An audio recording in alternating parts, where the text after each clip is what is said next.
Shivoham,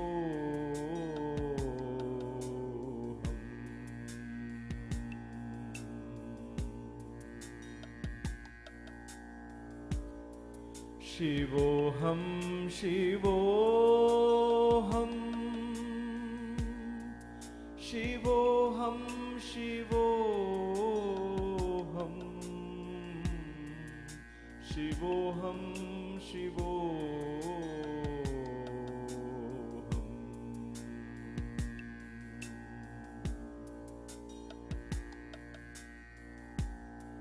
Shivoham,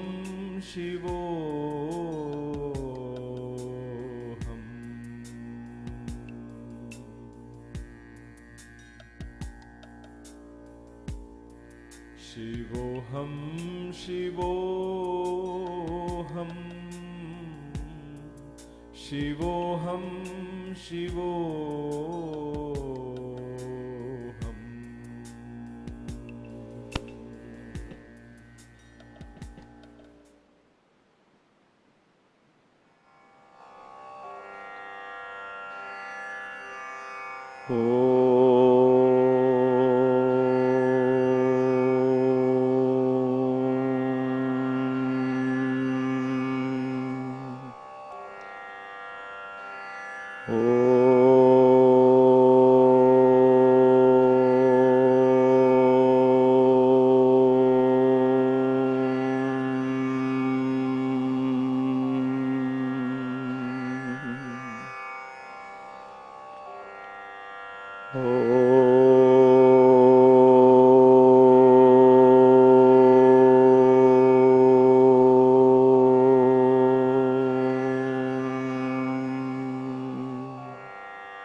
Shuklambaradaram Vishnum Shashivarnam Chaturbhujam Prasannavadanam Dhyayet Sarva Vignopashantaye.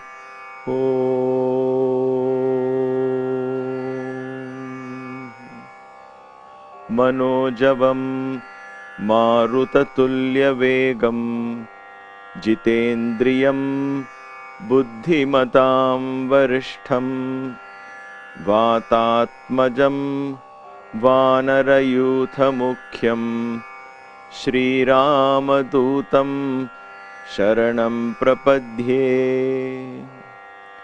Shri Gurubhyo Namaha. Harihi Om.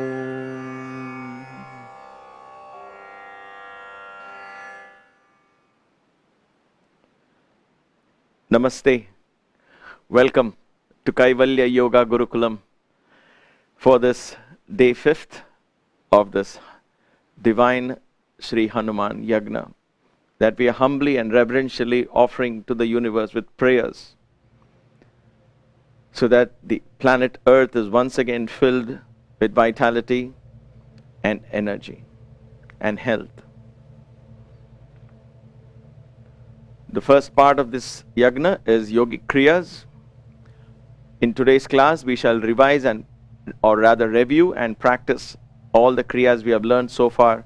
And I will introduce a new one, a very simple one, but yet again, all these are simple to know and practice, but very powerful in their implications as you continue to understand the connection between the bodily actions and the mind, the relation between the breath and the mind, opening up the corridors of the spirit and the divine energy from within that blesses the body with vitality, health, vigor, youthfulness, strength, and all of that was represented in our beloved Sri Hanuman. Let us begin with the Omkar Kriya. You have learned what the Omkar Kriya is. You're going to say the Om. Along with saying the Om, you're going to add Ha to it. So it becomes home. So as long as you can, one long exhalation, you're going to bend forward, crush the lungs as you exhale, chanting the home, and then you come up. Allow the sound of the Om to gently bring your mind to a state of focused attention. And as you breathe out, allow the air to detoxify your body. Let's begin. We shall do this Omkara Kriya for 5 times. And we'll pause in between as well. Because I know there are a lot of old people who are practicing this along with me. So for those of you who are young and who are itching to go more and longer, please do it at your pace. You can do 7 by the time I finish 5. Because if you're able to do this, what you do is you breathe out the Om, you come up, and then you go into the next Om again, you breathe out. You don't have to pause. But I'm respecting people who are older at age because I know that I cannot see you all. I want to make sure safety is priority. So don't overstretch speed. Don't overdo it, because we have to learn this for 100 days. And then you can decide how you want to practice for the rest of your life. But allow me to do this with you. So we'll do it 5 times. Sit up tall and straight. Let's take in a deep breath. And let's begin.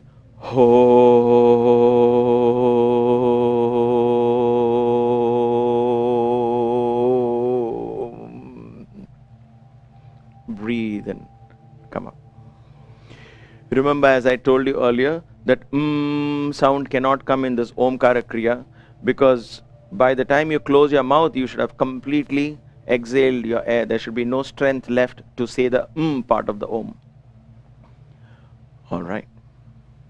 Ready? Let's take in a breath.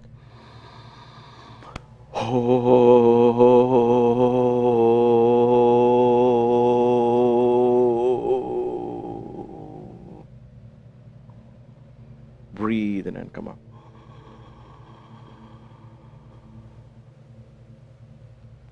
In between the Oms, listen to the sound of your breath. Begin tuning in into the Vayu principle. You're coming face to face with the Vayu Bhagavan, with the divine energy of Vayu,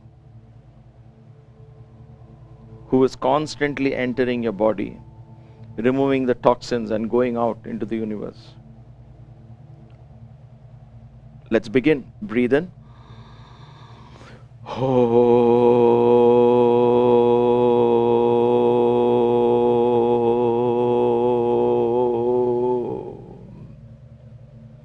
Breathe in and come up.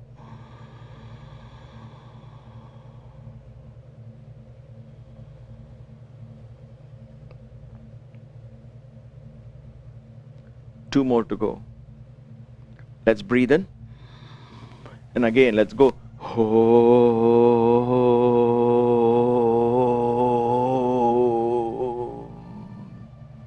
Breathe and come up.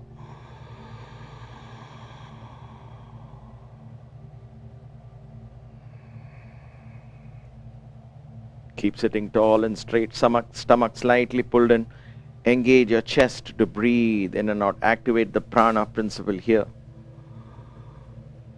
One last time. Let's begin. Inhale and go.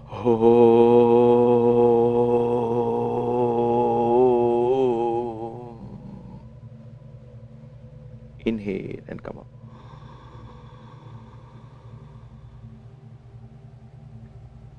With your eyes closed, focus on the breath. If you can do the Ujjayi breath, breathing through the throat, listen to the sound of your breath.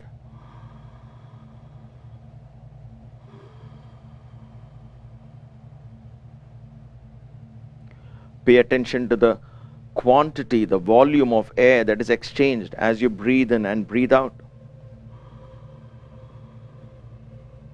How much of the air is going in, and is all of that coming out? How smooth is the pattern of your breathing?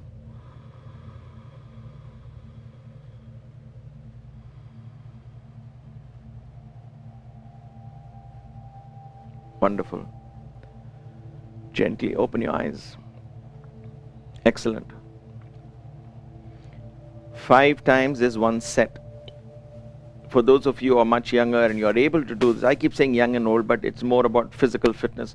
Those of you who are in a very good shape, you can do 2 of these 5 sets, 3 of these 5 sets. But between each set, pause like this. Pause and don't chase numbers, please. So between 2 sets, pause and focus on the breath. Understand how much of air am I taking in? What is the volume of air, quantity?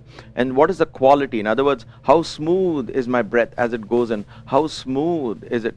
How do you know about smoothness? If you learn to listen to the sound of the breath, then that melody is what will entrain your brain as well. But that will also give you a feedback as to how smooth your breathing is. Alright. This is the Omkara Kriya. From here we will go on to the next one, Kaka Shuddhi Kriya. This is a little more stronger and a little more powerful to the system.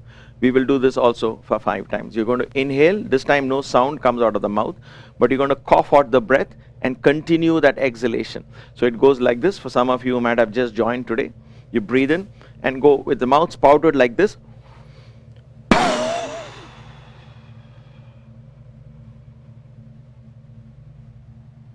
Breathe in and come up. The breath starts powerfully and then it goes, continues till it becomes very subtle. There's hardly any breath left. So think of the Hanuman Chalisa that I said yesterday. Bhima Rupa Dhari Asura Samhare. The breath can be powerful, and as you exhale it has to become Sukshma Rupa Dhari Siyai Dikhava. Hanuman took a subtle form, so the same breath becomes very subtle. Engage and understand that quality of the breath. Okay?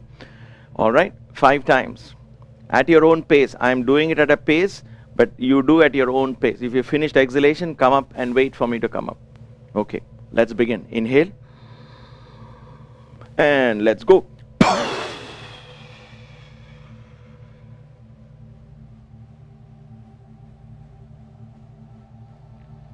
Breathe and come up. Keep your stomach slightly pulled in throughout. Uddiyana Bandha in place. Breathe in and out. Once again, let's go. Inhale.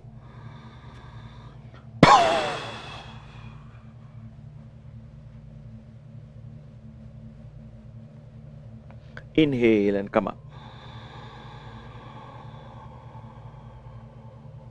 Stomach pulled in. Engage the prana. 3 more to go. Inhale. Let's go.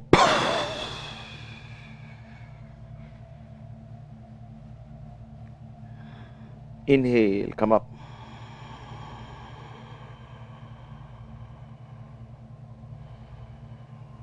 A couple of deep breaths in between.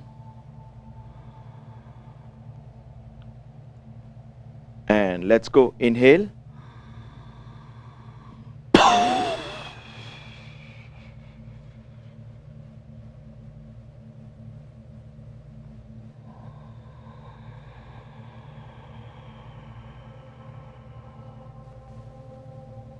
Breathe in and out. Once again, inhale. Let's go.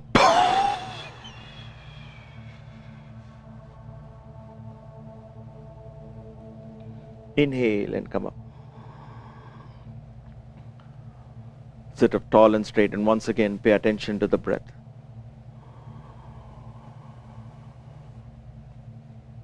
Observe the quantity of breath,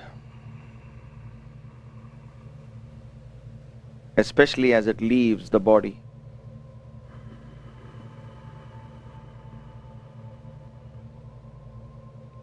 Examine the quality of the breath.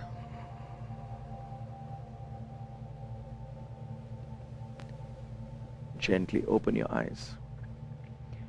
In the world of breath, just like in the world of this physical objects, so much is going on. There is so much color and so many sounds. In the world of breath also there is a lot of things that goes on. Learn to tune into that, and then your mind is completely occupied in all of that. The rhythm of the breath, the sound of the breath, the melody of the rhythm, the smoothness, the volume, all of that. Between all of that, the mind is completely occupied in the breath alone. Okay? So that is the beauty of these kriyas.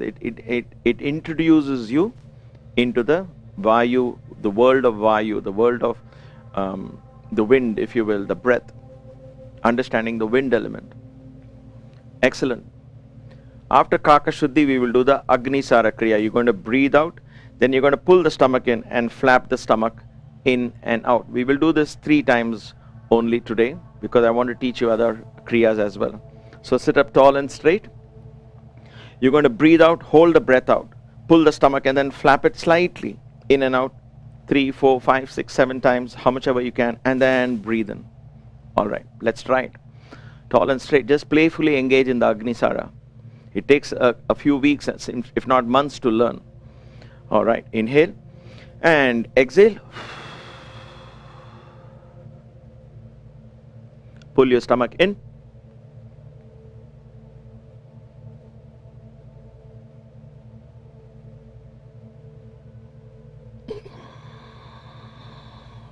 Inhale. Couple of deep breaths. Once again, let's try this. Inhale and exhale fully.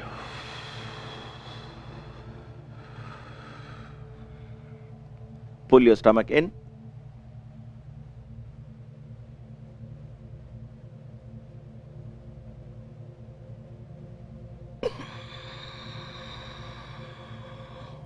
Come up. This is called Agnisara. You should have seen the label coming up on the screen. One last time, take a few breaths in between. Let's begin. Inhale and exhale fully.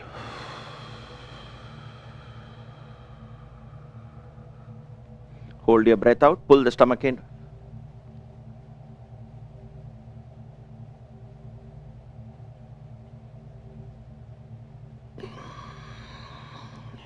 Inhale. Breathe in and out.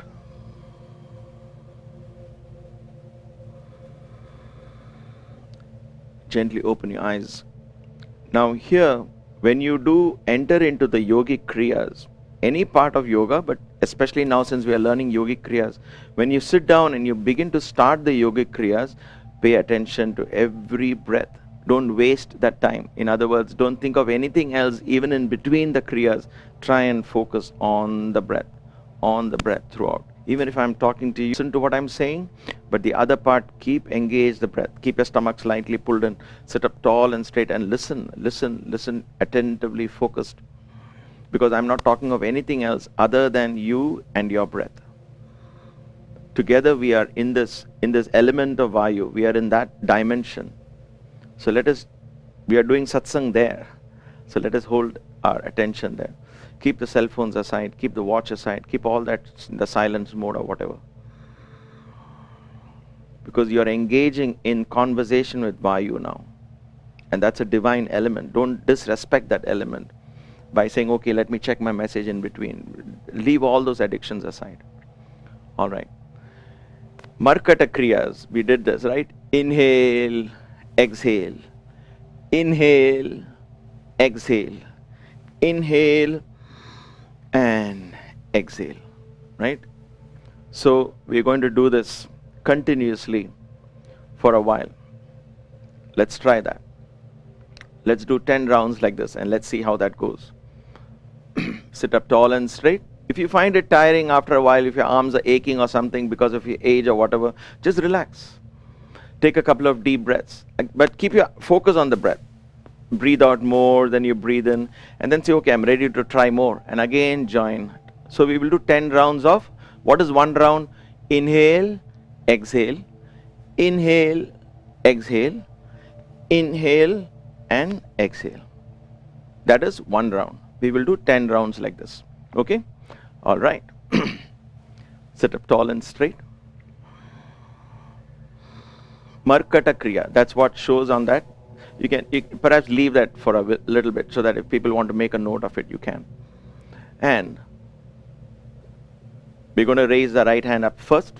And so let's begin. Inhale, exhale. Left up. Inhale, exhale. Both hands up. Inhale, exhale. That's one. Inhale, exhale. Very nice. Inhale, look up at your left palm.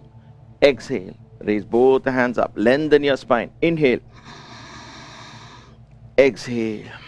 Exhale fully. Again, inhale, exhale, inhale, exhale, inhale,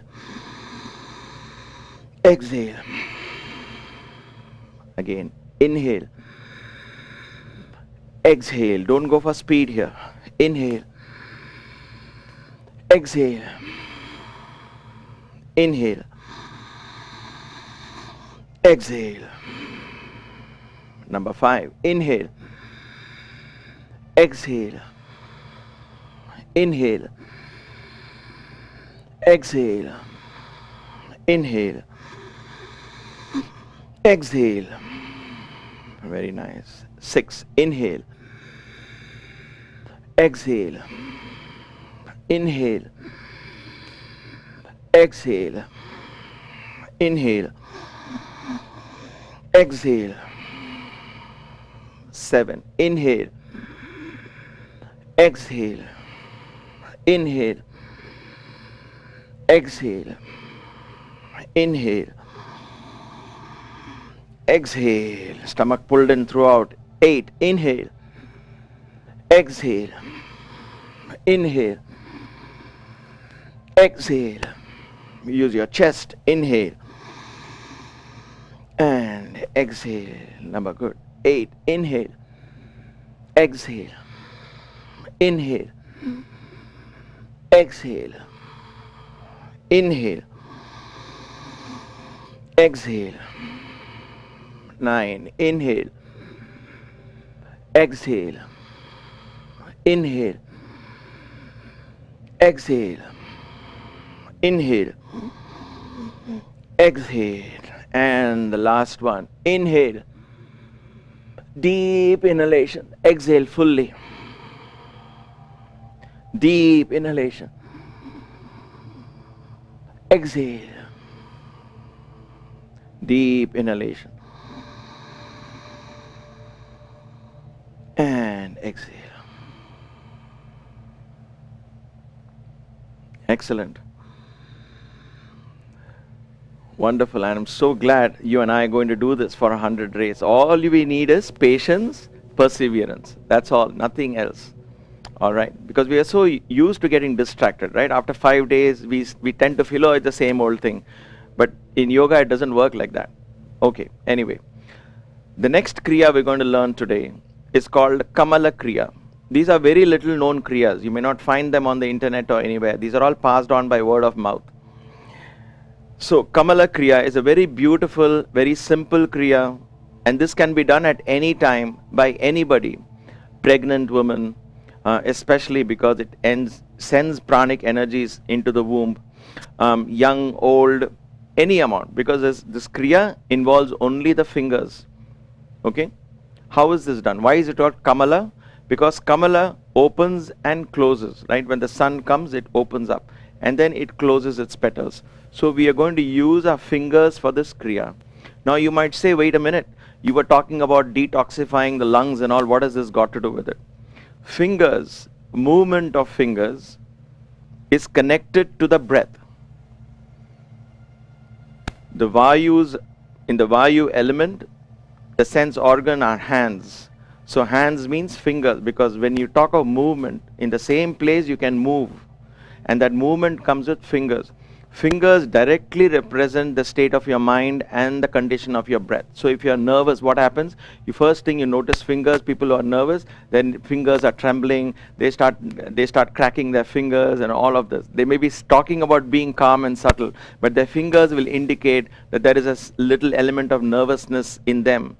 So the mind, the breath, all of that is reflected in the tips of your fingers, right?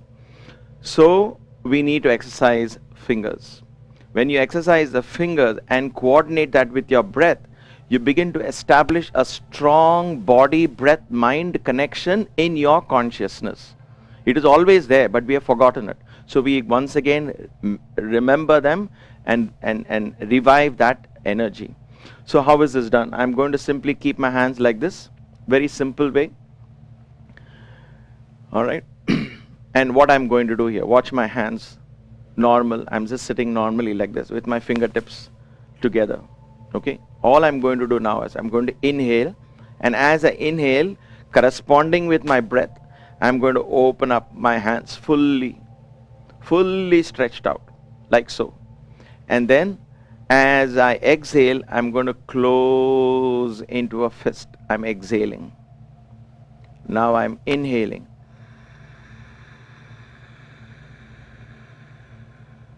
Full deep inhalation with Uddiyana Bandha in place, and I'm exhaling.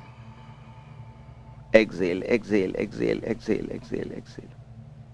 It takes time to practice. You know why? Because I might be still exhaling, but I've already formed the fist. In other words, I'm not correlating the speed of closing and opening along with the breath. So take time. This is learning to be in slow motion. Take time to learn. It needs a lot of patience. So let us practice that. Okay? All right. Sit up tall and straight.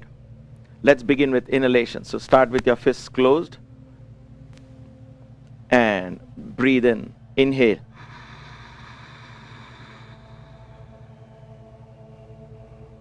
Allow the lotus to bloom as you inhale. And then exhale.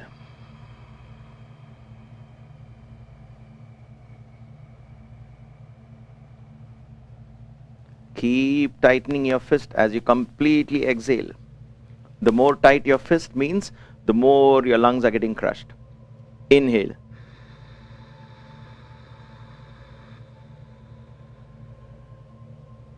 Continue inhaling. Stretch your fingers. Continue inhaling. And exhale.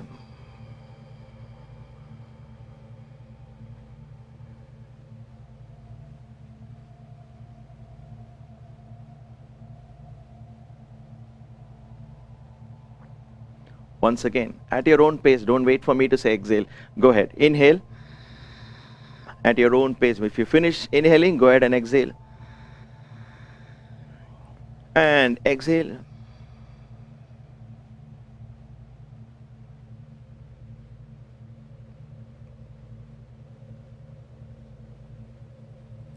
You can even watch your hands as you want to learn properly. You can even watch your hands. Inhale.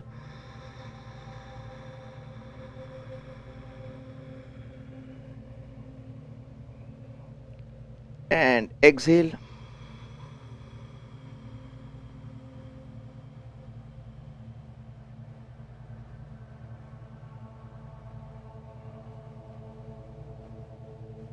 Inhale.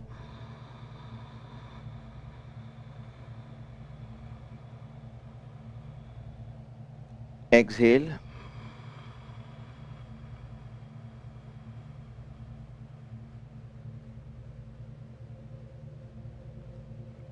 Beautiful. It is simple, and what it does is amazingly establishes relation. That this is where mudras are born. The whole concept of chin mudra, do this mudra, do that mudra, it'll help you with your mind and all of that. It comes from this basic practice. Please do this kriya. It's called kriya because it's constantly moving. You don't hold your breath at all. Don't do inhalation, hold your breath. Inhale, exhale. There is no holding of breath in any of these kriyas. So inhale, exhale, Alright, so now what you do is in this Ramanama Pranayama today, as you listen to it for the next 5 minutes, when I say inhale, or in the video as you see inhale, then start doing this Kamala Kriya along with the Ramanama Pranayama. Think of you're going to offer, every time you do this, offer a Kamala, offer a flower at the feet of Rama. So it becomes a worship as well, right? Engage that and bring beauty into your practice. Yoga is not such a dry, boring practice as you might think. It's full of devotion and energy. Once you understand the relation between Ram and Hanuman, so you open up lotus. Now I'm going to offer, as I'm closing my fist, mentally offer that flower that has opened at the feet of Rama. So I'm just giving you these thoughts so that you stay focused in what you're doing. With the help of visualization, bhakti in your heart, start doing this. It brings in enormous power. So you're going to breathe in for 4 counts. As you breathe in for 4 counts, your lotus blooms. And then you're going to breathe out for 8 counts. You're going to slowly, along with the count, as you breathe out, go back into a fist. And then again, you're going to breathe in, open the lotus. Okay? Please start doing that from today onwards, along with Ramanama Pranayama. So thank you for being part of this satsang. I will leave you now to the Ramana Pranayama as I go to the next location and sit in front of my keyboard, and will begin the wonderful satsang, learning from Hanuman the story of Hanuman. 1, 2, 3. Exhale. 1, 2, 3, 4, 5, 6, 7. Inhale. 1, 2, 3. Exhale. 1, 2, 3, 4, 5, 6, 7. Inhale. 1, 2, 3. Exhale. 1, 2, 3, 4, 5, 6, 7. Inhale. 1, 2, 3. Exhale. 1, 2, 3, 4, 5, 6, 7. Inhale. 1, 2, 3. Exhale. 1, 2, 3, 4, 5, 6, 7. Inhale. 1, 2, 3. Exhale. 1, 2, 3, 4, 5, 6, 7. Inhale. 1, 2, 3. Exhale. 1, 2, 3, 4, 5, 6, 7. Inhale. 1, 2, 3. Exhale. 1, 2, 3, 4, 5, 6, 7. Inhale. 1, 2, 3. Exhale. 1, 2, 3, 4, 5, 6, 7. Inhale. 1, 2, 3. Exhale. 1, 2, 3, 4, 5, 6, 7. Inhale. 1, 2, 3. Exhale. 1, 2, 3, 4, 5, 6, 7. Inhale. Exhale.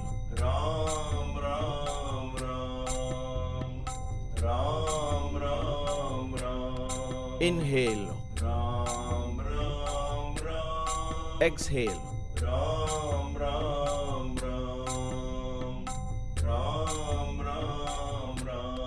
Inhale. Exhale.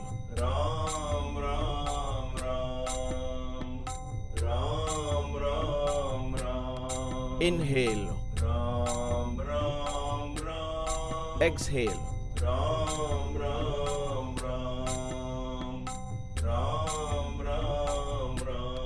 Inhale. Exhale.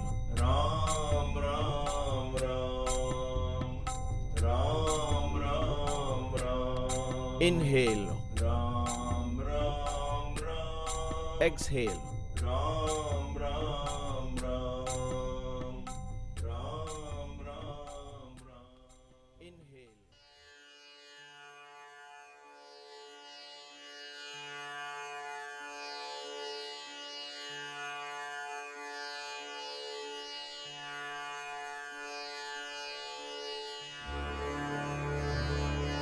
ॐ साईश्वराय विद्महे सत्यदेवाय धीमहि तन्नः सर्वप्रचोदयात्।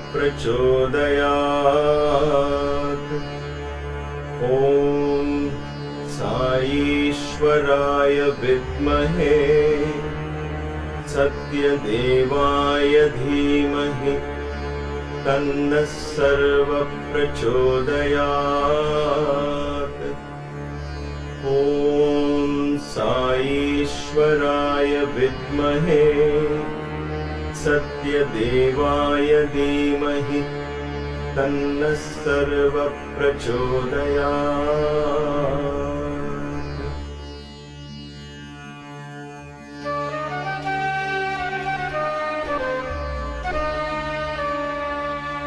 श्रीराम राम रामेति रमे रामे मनोरमे सहस्रनाम तत्तुल्यम् राम नाम वरानने श्रीराम राम रामेति रमे रामे मनोरमे सहस्रनाम तत्तुल्यम् राम नाम वरानने श्रीराम राम रामेति रमे रामे मनोरमे सहस्रनाम तत्तुल्यम् राम नाम वरानने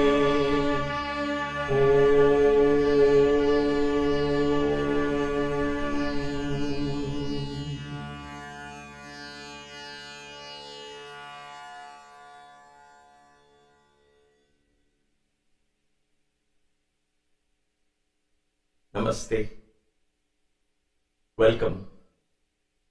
For those of you who have just joined, welcome to Kaivalya Yoga Gurukulam for day 5 of this divine yagna that we have started in all earnestness in prayer that the divine energy of Hanuman once again arises in the consciousness of man and begins to eliminate all negativity, filling our homes, our lives, our families, our societies, and the world once again with light, wisdom, health, vitality, humility, and devotion. We are at that point in the story of Hanuman so far. We haven't yet started Sundarakand. He's waiting. He's not letting us jump into it right away. We are at that point where Jambavan has praised Hanuman, and Hanuman thus is motivated. After having listened to the story, the mighty stories that were told to him about his own self by this divine friend, mentor, and guru Jambavan, who was his advisor, he rose up full of confidence. He has not yet spoken, and he got up and began to increase his size. And there is a very beautiful moment again that I want to read in Sanskrit. So let us quickly switch to that slides. Okay, there you are. This is a very beautiful and an important lesson that comes to my mind, and I will share that with you, but allow me to share this sloka at this moment. What happens the moment he hears, it translates directly into action. So the sloka goes like this. Tam drishtva jrimbhamanam te kramitum shatayojanam viryena puryamanam cha sahasa Vanarottamam sahasa shokamritsrajya praharshena samanvitaha vinedustushtuvuchhapi hanumanta mahabalam. What does it mean? Tam drishtva, having seen him, jambhramba mana means he begins to expand his size and strength. In order to what? In order to cross the ocean. He's ready for action. So to cross 100 yojanas, Hanuman, the best of Vanaras, Vanarottamam, as it says in the sloka, Vanarottamam, one of the best Vanaras, he expands his size, and seeing his great strength, immediately, sahasa means immediately, all the Vanaras drop their dejection, drop their depression and all of that, and suddenly they are filled with enthusiasm. They stop grieving, they rejoice, propitiate Hanuman and shouting aloud, Jai Jai Hanuman, and they are just simply excited, exuberance. From one moment of depression, it changes to exuberance. There is a suddenness that is shown here in the sloka. Suddenness in Hanuman, suddenness in the change in the atmosphere, suddenness in the change in the minds of all the Vanaras. It suddenly changes, right? There are many lessons to learn here. Let's take one. First one. Listening to Jambavan, Hanuman did not say, as you and I would probably do if Jambavan would speak to us, as our Guru speaks to us, and then what do? We say, okay, it will take time. All this principle of Advaita and all will take time. So let me sit back and now slowly begin to understand and learn, and how we create these excuses that somehow all this is too difficult, and then we put that cloak of apparent humility and say, I'm only a beginner, I don't know any of this, and then we put all that excuses. This is yagna, so this is a time for introspection. I'm not putting any blame game or making you feel guilty, but it is time that you and I come together and say, all right, you know what, let us come face to face with our strengths and our weaknesses, especially our weaknesses, because we want to offer them into the fire. Okay? The fire of Agni, the Rama is there. He is the essence of that fire. Give it off to him. Let him take care of all your weaknesses. But then you emerge from that fire glorious like Hanuman. So what is the lesson we have to learn here is there are two or three or many types of spiritual aspirants as I have understood it so far. And I have also learned it and passed through the stages. It's not necessarily one stage after the other, it's just 2, 3 or 4 different types. Broadly, there is some called philosophers. What happens is when you study, you read, then you become philosophical in your approach, which is a very good thing, right? So there is an element of belief, then you start philosophizing. You bring a philosophy, a theoretical background, a set of core values against which you begin to evaluate situations, people, circumstances in your life. So you have a philosophical approach to life, whatever that philosophy is. And you begin to apply that philosophy into business, into your work, into your career, into your relationships, and so on and so forth. Right? So that is philosophical. So when we hear stories like these, when we hear concepts of Advaita, where there is divinity within you, awaken the divinity within you, and you hear words of the Gurus, we tend to become philosophical, which is the first step and the wonderful step. So far, so good. But then what happens? Most of us get caught and stay in that philosophical stage. We don't translate that into true transformation. This is what I keep saying in many of the other satsangs that I speak at Baba's centers and others. Point is, without transformation, if you just say, I love bhajans, I read a lot of Baba's books, I read a lot of Bhagavad Gita, I do this chanting of this mantra every day 3 times, every day 108 times, I'm going to learn more Vedic chants, this, that, you go on doing that, that is good. You're building a philosophical base, you begin to read and you become a...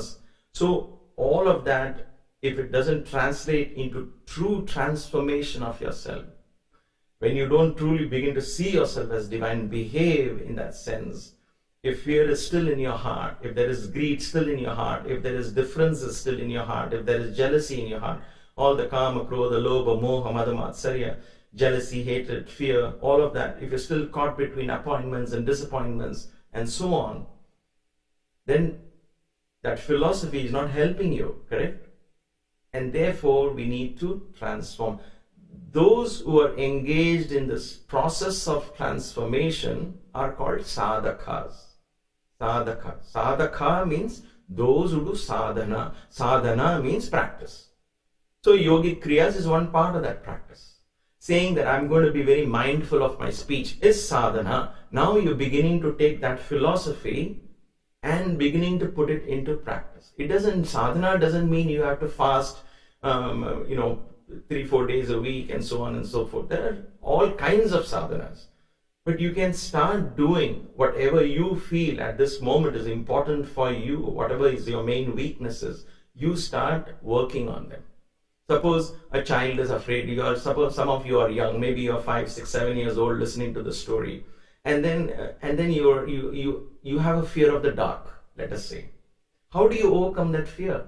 not by putting on the light every time. That means that fear of dark is not gone away. You are avoiding that. Put off the light, sit in the dark and say, what is going to happen to me? It's just dark. I cannot see, but I can still hear. I can still breathe. And it's my mind playing all these illusions that something is going to come to me and eat me, or whatever it is that we have brainwashed ourselves to believing. I'm just giving an example of a child that can come across. Face your fear. Face the ghosts in the closet, as they say. Face. There is no ghost. There is no such thing that's going to happen to you. So when you start doing these kind of experiments, then you're entering into sadhana. If you take a neem leaf and say, I hate bitter, but I'm going to start biting into this neem leaf every day, little by little. In about 2 months, I'm going to eat one neem leaf completely every day. So I will master that resistance to bitterness. So it's a sadhana. So what will happen is when your tongue believes and brings into the level of acceptance of bitterness, your mind will learn to accept bitter things in life as well. It will not throw you out of balance. Because mind is just a product of the senses. But if you only search for sweet things, if you only search for salty and fun things that we like, the mind is also searching for only peaceful things in life. And therefore a little upset thing happens, then the mind doesn't know what to do because you're not trained yourself at all. So transformation is important. Immediately begin put into action. Now Hanuman is an exception, right? So what he does here, he does not listen to Jambu and say, oh wow, really? All of this happened to me? Oh my gosh, how many years? You know what I would do if I were Hanuman? I would say, oh my God, I was doing all this, then what happened?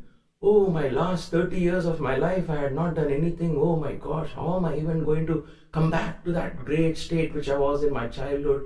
Oh no, I'm going to start all over again. And I feel depressed, thinking how much more longer it's going to take now.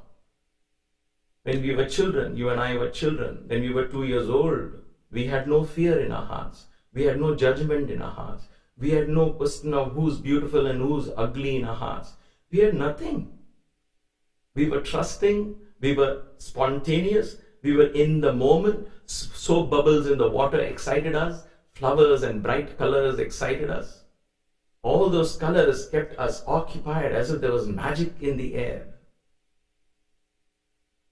So if Jambavan tells you go back and revive that magic, become a child, laugh when it is supposed to laugh, act silly sometimes, then it's okay. And so when you start doing that, bringing it into practice, then you become a sadhaka, sadhana, and that truly begins spiritual progress. So from philosophers to sadhaka, there are others. Some get into scholars. So from philosophy, then they go into scholarliness, which is not bad. But don't stop with that. Scholarliness is, okay, so-and-so commentator, this said this about Ramayana. What are you saying? Oh, you are giving this perspective. Oh, he is giving this perspective. She is saying this. So I'm going to compare all the notes. I'm going to make this and that. And so you become a scholar in Ramayana. You know every verse, memorized every verse from Tulasi Ramayana, from Valmiki Ramayana. You're doing this every year as a big event. All of this is fine. But as that transformed you personally, if not, then start working on it. The reason I put it here is the moment Hanuman hears this, what he does, tam drishtva jrimbamanam, he's not even thinking, can I do, can I not do? He says, oh really? I'm capable of that? Oh my goodness, okay. And he gets up and starts increasing his size and strength. All of that suddenly becomes, if we believe, it happens. Today science is understanding the biology of belief. There's a very good book. If some of you are interested, just Google biology of belief and read it. But the essence of that book is basically this, that belief is important. It has an impact on the biology. And so therefore it is okay to believe if your belief is strong, and if it translates into practice, then that belief is real belief. In other words, that becomes faith. Otherwise, it becomes a blind belief. Alright, anyway, so translate it into action. To take a weakness and offer it into the fire, our hesitation to act upon our beliefs, put that into the fire today in the yagna. Don't hesitate. If you believe something from the core of your heart, that this is right or this is wrong, whatever it is, at that moment your belief then act on that belief, whatever that belief is. Let that belief not be based out of fear. Let it come out of a deep philosophical set of values. Those core values is what truly shapes your health, your vitality, your everything else. All yogasanas and diet and all of that is supplementing to this fundamental thing. So both are required. Both are required. A physical effort is also required. Hanuman is going to show us all that in the course of these slokas very beautifully. But it's important for us to put it into practice. Now what happens here, when that happens as a suddenness, when that happens suddenly, the atmosphere changes. There's a suddenness, I said that, right? So when there is a room that has been dark for, let's say, 10 years, 15 years, that room has been dark, it has been locked, nobody has gone into that room, or nobody has gone into a cave, or nobody has gone into that attic for the last 6 months, it's all dark. How long will it take for light to enter that room? How long will it take for light to enter that attic? How long? Flick of a switch, right? Either if it's a switch, if the switch is there, or nowadays phones has flashlights as well. So once one press of a button, what happens? The darkness is gone. But the darkness stayed so long, 15 years or 5 months or 5 days, whatever it is. The length of the darkness and the emergence or the entrance of the light to get rid of the darkness is not proportionate. When light enters, in a second, the darkness, however old that darkness is gone. Why? Because there is no such thing as darkness. If the darkness was really there, if darkness is a real thing, phenomenal, exists, it is not there. Even science cannot prove darkness. Darkness does not exist. What is there is absence of light, absence of wisdom. When we say we are ignorous, we are ajnanis, or we are ignoramuses, or I don't know if that's a word, ignoramuses. But if we are ignorant, that ignorance doesn't really exist. It is lack of wisdom that creates a sense of vacuum there. Bring in wisdom, ignorance is gone. So don't say, I'm ignorant, it will take me a long time to be wise. That is your inbuilt resistance to transformation that is making you say that. Let us come face to face with that ghost. Sometimes our ego gets bruised when we hear this. We say, no, I am ready to transform, but it is very difficult. No, it's not difficult. Because of this fundamental nature in the universe, there is no such thing as darkness. It is absence of light that creates the illusion of darkness. Bring in light, darkness will never existed in the first place. So what came in now is light, and therefore only light exists. To say darkness goes away also is incorrect. We say that colloquially, but I'm talking of fundamentally the principle. So here the suddenness is this. That which had created a vacuum was filled with Hanuman's sudden transformation. When that transformation happened, all these Vanaras, it is said that they all lay down on the seashore, ready to die. They didn't want to die. They just lay down and say, okay, I'm ready to give up. I'm ready to die. I can't do this task. Now you and I may say, okay, at least we're not that bad. But remember, every time I resign myself to this ridiculously robotic lifestyle of watching the same kind of TV shows, eating the same kind of food, arguing the same kind of things, every weekend I have to do the same routines, everything goes into a routine. And then we become very predictable, extremely predictable. That's why our spouses will tell you each other, oh, I know what he likes, what he doesn't like. I know he'll get upset with this. I know this. Or it'll be a he saying about she and so on. The point here is what? You and I have become predictable. Why have we become predictable? Because we are constantly reinforcing the same old. So what are we? We are like those Vanaras saying, I'm gone. I can't do all that. That is all too philosophical for me. I'm happy where I am. So like Vanaras, we have reconciled to this so-called life, and this so-called life is as good as death. What is this life? This life which has no meaning. This robotic. Everybody is doing, we are also doing. And so somehow it loses meaning. But you and I are at the satsang learning to open that door, break through that rigidity that we have created, break through these prison walls and jump that ocean of delusion, of samsara, as we understand, as Hanuman has symbolically shown us. So, Vanaras are lying down, but then suddenly there is a transformation that happens. So the change can happen suddenly, will happen suddenly. All it needs is your willingness. And that sudden transformation begins with the first step in sadhana. Take one step. My Guru Baba would say, you take one step, I will take 1,000 steps towards you. And in my heart, I know this is true. All you have to do is take one step towards sadhana, towards your own self-effort, and watch the divine guide you. These divine realms, the devas who are there, there are so many dimensions in this universe that we don't know that, right? But then there are many beings waiting to guide us. So when you take that first step in the direction of spiritual growth, for which you and I are born and will continue to come again and again, because that is the play of divine consciousness. Shiva is playing this game. And so until each one of us take that step towards self-realization, towards God realization, towards understanding the divinity. Not because of religious pressure or ethical pressures and moral pressures and social values and all of that is for society, to be a good man in the society and all of that. I'm not talking of that. Breaking through your rigidity, coming face to face with your own inner weaknesses, allowing your divinity. Take one step, then this happens. Suddenly the sadness will be converted to joy. There is exuberance, there is enthusiasm among the Vanaras.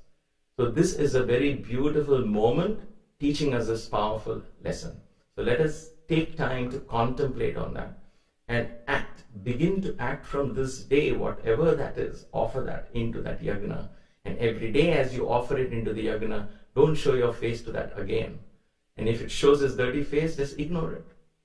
As some vasana trying to come back, these creepers that you try to get rid of them, but they keep coming back again and again. But you just ignore it after a while. You know how to get rid of them when they come. They don't rob you of your peace of mind. Similarly, we have to treat that. So, in that story, Valmiki beautifully brings this point. The moment Jambavan spoke, Arjuna sprung into action. Action first, and then his philosophy, all that. First action. That is the beauty, right? Okay, so I'm going to take a few paragraphs like this and move on. And then the Vanaras collected together, Valmiki says, and happily they were gazing at Hanuman. They were amazed to see Hanuman in that huge form, just as people were when they beheld Lord Narayana in the incarnation of Vamana. Here Valmiki uses the word Narayana and compares that to Hanuman. Vamana comes again because Vamana Avatara, the incarnation, was just before Rama. So there was just before Parashurama, Vamana, Parashurama, Rama and Krishna. So Vamana was just in the historical records at that time. And Vamana had done this beautiful feat. And therefore, as people around Vamana saw him grow in size and do this feat of going through 3 dimensions, it was similar to that, all these Vanaras. So Valmiki beautifully compares the two. In other words, that when you begin to understand your divine nature and begin to grow in size, what does grow in size means? Your consciousness will expand. You will not stay in your limited, poor me, what will happen to me and my family and all of that. You will begin to embrace the society, the world as your family. You will expand your consciousness. Your heart will grow. That is what is called selflessness. You will not worry about this little self. The bigger self will slowly take over. You will become like Narayana himself, Vishwarupa, Sahasra Shirsha Purushaha, Sahasraksha Sahasrapa. Thousands of feet, thousands of heads. This is the Vishwarupa of Narayana. And if that is my essence, then why can't I be that? So Hanuman is compared to Narayana. Valmiki is telling us, you and I as Vanaras, we are all gazing. He says all of us have that fundamental power to become Narayana, just like Vamana, a short Vamana, can become Narayana. Nara can become Narayana. That is, there's a beauty in that word. Nara means what? Man. Narayana, Ayana means the path of man to become divine. Nara follows this Ayana, he becomes Narayana. He follows the divine path, he will become Narayana. What else do we want? Other than becoming so close to our divine self. That romance, that union surpasses all other joys you can ever think in your wildest imagination. And even if we experience bits and pieces of that, the bliss, the joy, the experience is so overwhelming that nothing else seems to satisfy anymore. But all of that experience translates itself into action as well. And therefore Hanuman became the role model. And here is another very subtle and a beautiful lesson Valmiki teaches us. Hanuman rises up building his strength, right? He doesn't go to motivate the Vanaras and says, hey, you know what? Jambuvan told me about this. I'm capable of all this. So let us all and try to motivate them and so somehow form some group and do this. Form an organization or let's get together and do this and all. He began to grow. And seeing him, the Vanaras, automatically all their depression changed. So when you have a role model, when you become a role model to your children, to your family members, or to your community, or to the society, whatever that is, we can't be a role model in all aspects of our life, but in certain cases, in certain strengths of yours you bring out. If you are a good singer, you become a role model, and your children says, oh, I want to sing like mommy, or I want to sing like daddy. If you are if finance is your thing, then you become a role model in handling your finances so well that your kith and kin and your brothers, your cousins, your friends say, hey, teach us, how do you do this? You did such a great job. So in any manner, wherever your strength is, whatever your strength is, if you can become a role model, all you have to do is that, then automatically looking at you, others' joys, others' depressions, dejections, go away and they look up at you and they themselves get transformed. How do I know this? Because I sat at the feet of this wonderful Guru, Bhagwan Sri Satya Sai Baba, many days at a time, for hours, many of us, right? Hundreds of us did that. For 15 years I spent in this ashram. When you're in the presence of Baba, your entire being is elevated. That it's inexplicable. It's inexplicable. How is that enthusiasm? How is that a great sense of joy comes when you're simply in that presence? And so that is what Valmiki says. So gives us again an opportunity. How can we become role models? Because it is not a selfish thing to work on yourself to be a role model. Because when you work on yourself and you become an example, that example is going to help so many people say, oh, wow, look at that. And that gives them hope. That gives them a reason to say, I can perhaps try too. If he can do it, why can't I? That's the whole concept of avatars is that. That's why Rama, in the avatar of Rama, he teaches us how to be a human being. Krishna teaches us how to be a human being and an administrator. Sai Baba teaches us, every avatar teaches us as a human being how to be a human being so that you and I can aspire to become like that. Aspire to be Rama. Aspire to be a Hanuman. Baba was sending us home once and he said, I don't want you to be street dogs barking, going there and telling, oh, Baba did this to me, Baba did that to me. Don't be street dogs. Be street lambs. Just let your life reflect my message. Let your life reflect your core values. Show that in action. Then automatically people around you will feel that elevation. That's what we call vibrations and aura and all of that. That is what Hanuman tells Sugriva also, right? Don't let your wisdom be translated into your gestures, into your action. That is what will make you a leader. What a powerful lesson is there in Ramayana as we learn this. So Vanaras, that's why I said collect together. It brings them into unity. Like this satsang, what we are doing here, we are learning together. And so our role model is who? Hanuman. And so we are using him and saying, wow, look at Hanuman did this. Why can't I do it? Why can't you do it? Right? That is how we should feel at this moment and carry that enthusiasm and translate it into action. So the Vanaras collected together, happily gazing at Hanuman. They were amazed to see Hanuman in that huge form, just as people were amazed when they beheld Lord Narayana from the Vamanas. And then Vanaras praised the mighty Hanuman as he grew in size, whirling his tail around joyfully. Valmiki makes a mention of Hanuman's tail in this moment. I mean, you and I up till this moment, when I was telling you, did you when you were imagining Hanuman growing up, did you think he was slashing his tail also joyfully? You didn't, right? You were just thinking of his chest and his size and perhaps a vague reference to how he would have grown. That's the picture that you would have entertained in your mind's eye.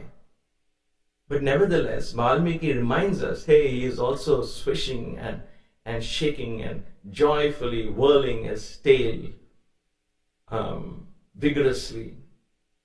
It is said, now this is based on a story, and I'll tell you the inner meaning of that story as well, the way I have understood it. And so it is said that one of the boons that Hanuman was given by the Supreme Shakti principle when he was young was, I will recite Shakti, that is Shiva and Parvati. So Parvati, the Supreme Shakti, that's why I say Shiva represents Supreme Consciousness. And Shiva initiated him into Ram Mantra and says, chant Ram. You don't need anything else. So Shiva gives him that gift. Shakti tells, you need a lot of strength in your life's mission, and I will be present in your tail, giving you the strength. And some of you will nod listening to it. Oh, okay, that's a good story. I mean, it's part of mythology, right? Okay, good. Why would Shakti choose tail of Hanuman? We make fun, right? Bandar ki poonch and all of that. We say Korangavale in Tamil. Why is the Supreme Principle, Devi, telling I will reside in your tail? What is the inner meaning in that? And this tail comes handy for Hanuman later on, and he uses that, right? The tail in Hanuman, the extension of the tail, represents the back, the base of the spine. Where does Shakti reside in you and I? She resides in the base of the spine, waiting to give us that energy once we begin to tap into that Mooladhara and awaken her. She resides there as the Kundalini. You and I may not have as that bigger tail as Hanuman, but the energy in that tail means that we can exploit the energy of Shakti. She resides there, the base of the spine. That is the inner meaning. I have understood it, and it has really filled me with a lot of exhilaration to understand how the divine Shakti chooses to be in that story as part of those boons that is recorded in Uttara Ramayana and so on. Okay, then what happens? Hanuman was being praised by the Vanara leaders, his body filled with lustre. So as we bring positivity, then there's only goodness to go around. There is only goodness to go around. If somebody is trying to be a role model, encourage. Because in encouraging his growth, you are also growing. But by pulling him down, by finding fault, then neither are you growing, nor is he growing. This is why listening to the praise, Hanuman became more and more filled with lustre. You know, when I was a child, I saw a film, a Hindi movie in Navratri in our Gujarati society in Bombay. Every night they will be putting some movies, good movies, fortunately. So one movie I saw, and it still stays not very clear in the details, but it has left a deep impact. And that film is called Guide. And there is Devanand who's acting in it. For some of you in my generation or older than me will perhaps relate to it. In that story the hero is first a robber, a thief. So he just pretends to be a Sadhu Maharaj in that village or something like that. And then the villagers begin to believe him. And as the belief grows, and there is a situation or something happens, eventually what happens, because of their belief in him, he truly becomes a sadhu. Okay, so that is an inherent meaning here. We have to encourage each other in our sadhana. Of course, we all will make a mistake, some kind of mistakes, but it doesn't mean that that mistake defines who you are. It is part of the falling and rising and learning. So it's okay, come, join back. It's all right. Because we are not here to judge each other, to blame each other, but we are here to help each other. And in that, I see a role model in my wife. In some aspects, she sees a role model in me in some aspects, and we learn from each other. And when we do that, we bring luster to each other, we bring respect to each other, and each of us grow into that divine being. That is the beauty, and that is the lesson that we have to learn from here. Otherwise, you will say Hanuman was just, he's just getting his ego bloated up by listening to people praising him. That is not the meaning here. Hanuman was too wise to do that. But here, for us to understand that we need to help each other. There's a very funny story here about how a man trained his dog so well. Some of you may have read it. He trained his dog so well that the dog would go out with a bag, cross the road, go across the road to the grocery store, drop the bag with the list and the money in the bag to the grocery storekeeper. The storekeeper will take out the list, fill all that was required, take the change, put the change back, and the dog will bring the bag all the way back to the door of the house. So the dog is so well trained. So one man decided I had heard about this, so he said, let me see what happens. So he started following this dog. This dog went to the store, he followed back with his camera, and he's coming back, following. He's amazed how the dog is waiting patiently. Storekeeper fills all that. The dog picks up the bag and comes all the way back home, and the door is closed. So the dog scratches the door, and the owner opens, and the dog goes inside. The man follows him. And to his shock, this owner starts beating the dog. You stupid dog, you stupid dog. How the hell you have never been trained? Stupid dog. And this man says, so, stop, what are you doing?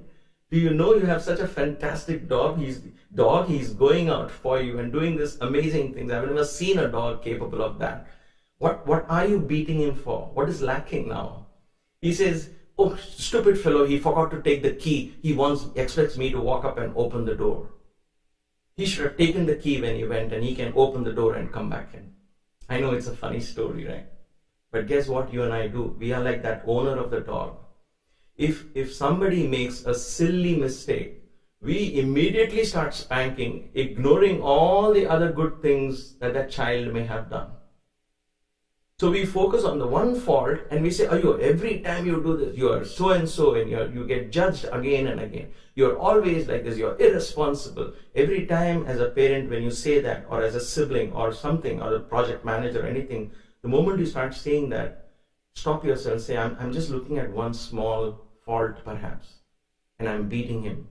Maybe there is so many other qualities that this person already has, far, far more better than I can ever imagine. Let me praise that. Baba, I can talk myself here because I know my weaknesses. I knew that I was not good in studies. I was never able to concentrate, and so on and so forth. This is any other young man. But when he took me in, he started exploiting the good things I could do. He gave me a chance to perform some gymnastics, and he gave me a chance to sing bhajans. He gave me a chance to write plays and enact dramas. And suddenly he was not focusing on what I cannot do and what my weaknesses was. He was focusing me to and encouraged me to develop all the things that I could do. And slowly my idea of who I think I was, my own self-esteem, grew in my own eyes. And so we can be critical. Being critical to your children is not finding fault, not judging them, right? You got to say, hey, listen, you need to have discipline. See, you're so good at it. Why can't you apply that goodness here? And things like that. Again, I don't want to get into parenting advice because I'm not eligible to do that. But nevertheless, we need to consider that, because seeing Vanaras, if Hanuman can get strength. In other words, Vanaras are praising. When we praise somebody, you're not going to lose anything of yourself. Don't be hesitant to praise. You don't have to be you don't have to say lies when you praise, but you can praise the person so that he builds back his confidence and comes up more stronger. That is a service you do for that person. Okay. Now, just as a lion grows in a mountain cave, just as a lion grown in a mountain cave stretches its body, the son of wind stretches his limbs. We will stop here with the last quote. Valmiki compares Hanuman to a lion. Why do I keep saying we need to follow role models of Hanuman and so on? It is because Baba has compared us to lions. And this is the message of Baba. He said in 1992 summer, in the summer course in May. He says, I want you to be leaders to protect the world. He's talking to youngsters. He's talking to all devotees, right? I want you to be leaders to protect the world. Leaders like lions. Not ordinary. See, these gurus, these masters, they don't come and say, try a little bit at a time. Slowly you will get strength. Don't worry. He directly gives you up right there. Leaders like lions, self-reliant, courageous, majestic and just. Self-reliant, courageous, majestic, just. Be like a lion. Face the troubles. Don't whimp and cry. I know this is a tough time for COVID, right? There are so many of us facing things, and you might say it's easy for you to talk from USA. You don't know what we are going through. My humble apologies. There are other situations where we have been, and these are all troubled times. No one situation can be the same for one person to the other person. But at these times is when our strength, our courage, our majesty is tested. Just if people are hoarding things and selling them in the black for higher prices just to make money out of this, that money is as good as poison, trust me. For your children, for everybody, it is poison because you hoarded valuable things like oxygen or medical supplies or anything. That money is not going to get you any benefit. Tell this to those who are doing it. And even if you don't, that is what is going to happen. Because of that, somebody else is dying on the street. Just. Leaders have to be just. Leaders have to be courageous. Leaders have to be majestic. Leaders have to have that sense of sacrifice. But don't point your finger at other leaders. Ask yourself, am I that leader? Can I be a role model like Hanuman? Can I be sacrificing? Can I be just? Can I be courageous at these times so that others will look up to me and say, oh wow, look at that person. Right? So this, I will leave you all with this beautiful message. Lion is a king of animals. I want you to be a king among men. That was the message Sai Ram has given you and me. Just like Hanuman got this message from Jambavan and Rama. And he rose up to the occasion and became a tiger among the Vanaras. We will continue this satsang every day, contemplating on this divine energy, the most beautiful story ever known to mankind, the most inspiring story, the story of Rama and the devotion, the service, the divinity of his servant, his instrument, Sri Hanuman.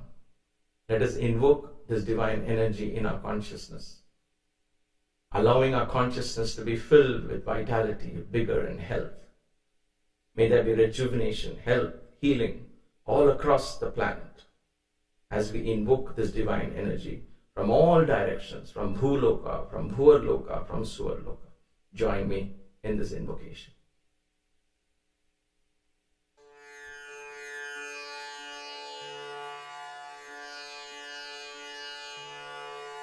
Om Bhuh Purusham Shri Bajranga Rupaya Shri Samba Sadashivam Avahayami.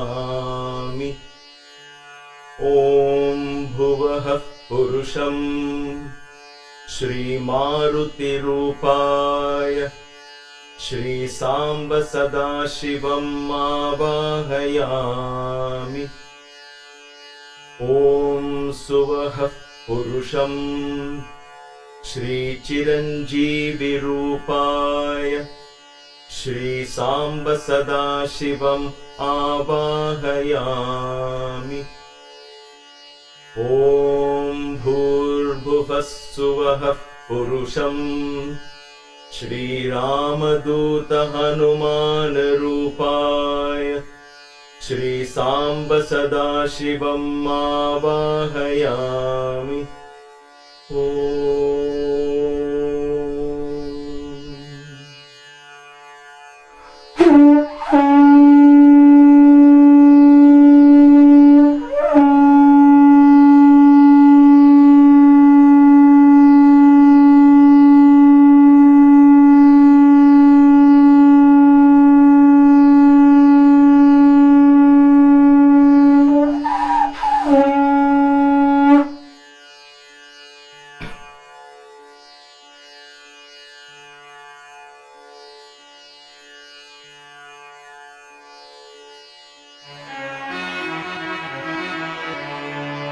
Shri गुरु चरण सरोज रज निज मनु मुकुर सुधारि। बरनौ रघुबर विमल जसु जो दायकु फल चारि। बुद्धिहीन तनु जानिके सुमिरो पवन कुमार।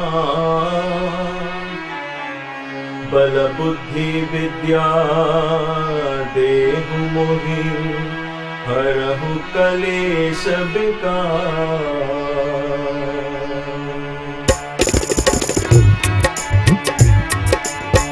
जय हनुमान ज्ञान गुण सागर जय कपीस तिहु लोक उजागर। रामदूत अतुलित बल धामा अंजनी पुत्र पवन सुत नामा। राम राम जय राजा राम, राम राम जय सीता राम, राम राम जय सीता राम। राजा राम सीता राम साई राम, राम राम राम। महावीर विक्रम बजरंगी कुमति निवार सुमति के संगी। कंचन बरन विराज सुबेसा कानन कुंडल कुंचित केसा। हाथ वज्र और ध्वजा विरागे कांधे मूंज जनेऊ साजे। शंकर सुवन केसरी नंदन तेज प्रताप महाजगबंदन। राम राम जय राजा राम, राम राम जय सीता राम, राम राम जय सीता राम। राजा राम सीता राम साई राम, राम राम राम। विद्यावान गुणी अति चातुर राम काज करिबे को आतुर। प्रभु चरित्र सुनिबे को रसिया राम लखन सीता मन बसिया। सूक्ष्म रूप धरि सियहि दिखावा विकट रूप धरि लंक जरावा।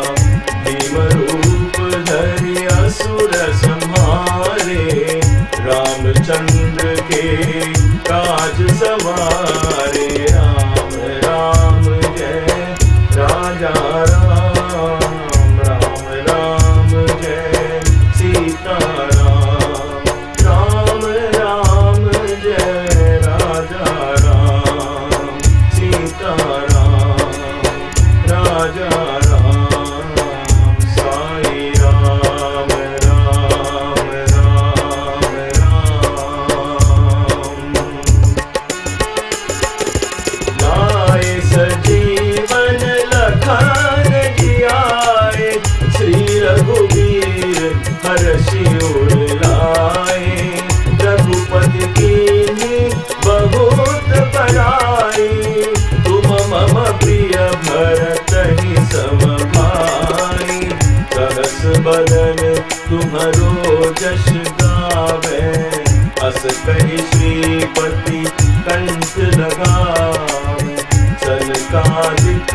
ब्रह्मादि मुनीसा नारद सारद सहित अहिसा राम राम जय राजा राम राम राम जय सीता राम राम राम जय सीता राम राजा राम सीता राम साई राम राम राम।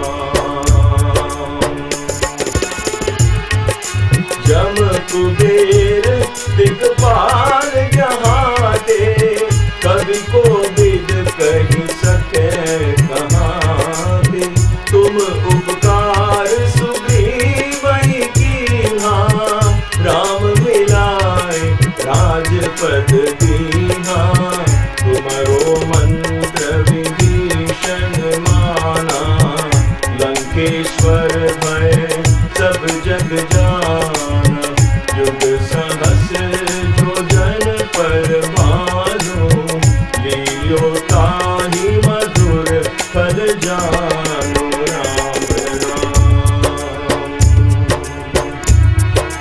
राम राम जय राजा राम राम राम जय सीता राम राम राम जय सीता राम राजा राम सीता राम साई राम राम राम राम।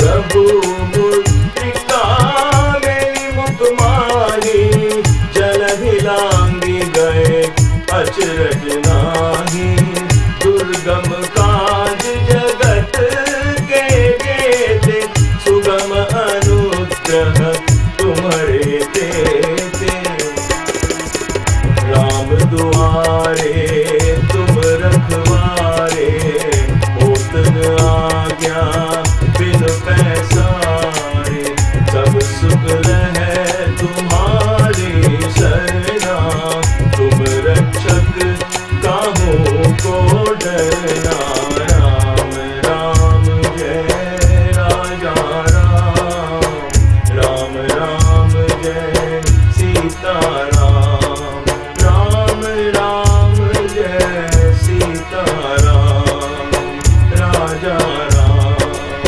सीता राम साई राम राम राम राम।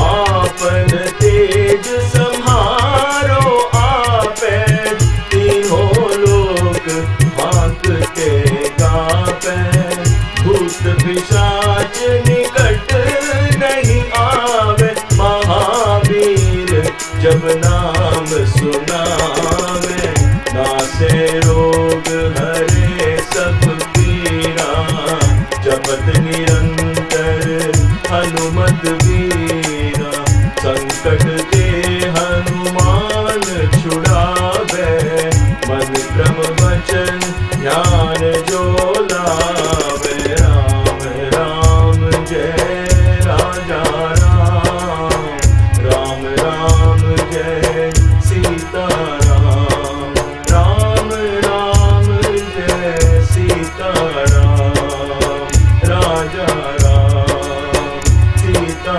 राम साई राम राम राम राम।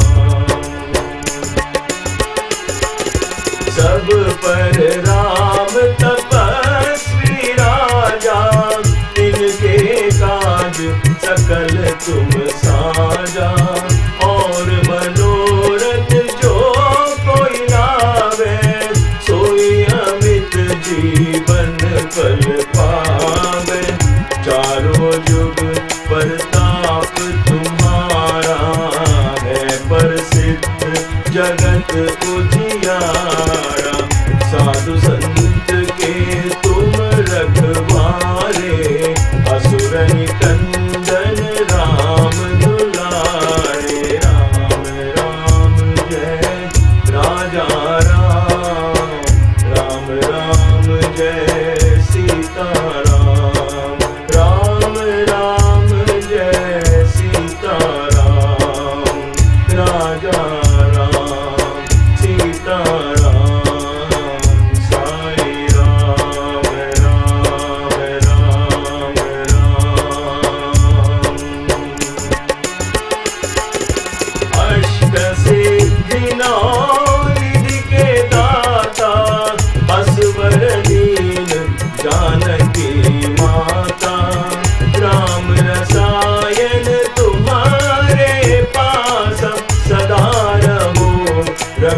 कोटि के दासा, तुम्हारे भजन राम को पावे, जन्म जन्म के दुख बिसरावे, अंत काल रघुवरपुर जाई, जहाँ जन्म हरि भक्त कहाई। राम राम जय राजा राम, राम राम जय सीता राम, राम राम जय सीता राम, राजा राम सीता राम, साई राम राम राम राम। और देवता चितन धरई, हनुमत से सर्व सुख करई, संकट कटे मिटे सब पीड़ा, जो सुमिरै हनुमत बलबीरा। जय जय जय हनुमान गोसाई, कृपा करहु गुरुदेव की नाई, जो शतबार पाठ कर कोई, छूटहि बंदी महासुख होई। राम राम जय राजा राम, राम राम जय सीता राम, राम राम जय सीता राम, राजा राम सीता राम, साई राम राम राम राम। जो यह पढ़े हनुमान चालीसा, होए सिद्धि साकी गौरीसा, तुलसीदास सदा हरि तेरा, की जयनाथ हृदय महाडेरा, की जयनाथ हृदय महाडेरा। पवन तनय संकट हरण, मंगल मूर्ति रूप, राम लखन सीता सहित, हृदय बसहु सुरभूप। राम राम जय राजा राम, राम राम जय सीता राम, राम राम जय सीता राम, राजा राम सीता राम, साई राम राम राम। समस्त लोका सुखिनो भवन्तु, समस्त लोका सुखिनो भवन्तु, समस्त लोका सुखिनो भवन्तु। May all the beings in all the worlds be happy. जय बोलो पवन पुत्र हनुमान की जय, सियावर रामचंद्र की जय, सतगुरु साईनाथ महाराज की जय। नमः पार्वती पतये, हर हर महादेव।